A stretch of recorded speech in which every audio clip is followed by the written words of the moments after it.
ఏదో పిక్నిక్ వెళ్ళేటట్టు అద్దాలు వేసుకొచ్చావేంటి? డ్రైవింగ్ నేర్చుకోవడానికి ఏదో వచ్చావు? అద్దాలు లేకుండా డ్రైవింగ్ నేర్చుకో, అర్థమైందా? అజ్జు, ఫస్ట్ నువ్వు వెనకాల కూర్చొని అన్నీ అబ్జర్వ్ చేయి. లాస్ట్ టర్న్ నీదే. ఓకే అన్న. మరి ఫస్ట్ నాదే కదన్నా? మీ ఇద్దరు కాదు, ఫస్ట్ నాది. ప్రకాష్, నువ్వు వెనకెళ్ళు, నువ్వు ముందుకు వచ్చాయి. అదేంటి, ఎందుకో? ఫస్ట్ నువ్వు డ్రైవింగ్ మాత్రమే ఫీజు కట్టావు, అందుకే నీకు తర్వాత ఇస్తా. వాడు డ్రైవింగ్ ప్లస్ డ్రైవింగ్ లైసెన్స్కి కట్టాడు, అందుకే ఫస్ట్. పదండి కూర్చుందాం. చెప్పులు ఎందుకు చెప్తున్నావు బ్రో? మనం వెళ్ళేది డ్రైవింగ్ స్కూల్ కదా, గుడి కాదు. మన అందరికీ ఇది కారు, కానీ రవణకి జీవనోపాయం. అందుకే రెస్పెక్ట్తో చెప్పులు తీసి కారు ఎక్కుతున్నాడు.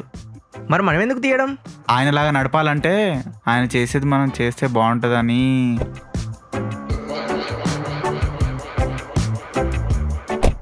Selvi start bro. అన్నా, నాకెందుకో కొంచెం భయమవుతుంది. నువ్వు బాగానే నడుపుతావు ఒక డ్రైవింగ్. బ్రో, దీని ముందు ఆల్రెడీ డ్రైవింగ్ స్కూల్ నేర్చుకున్నా బ్రో, గ్యాప్ వచ్చింది అంతే. ఇది రివిజన్ లాంటిది.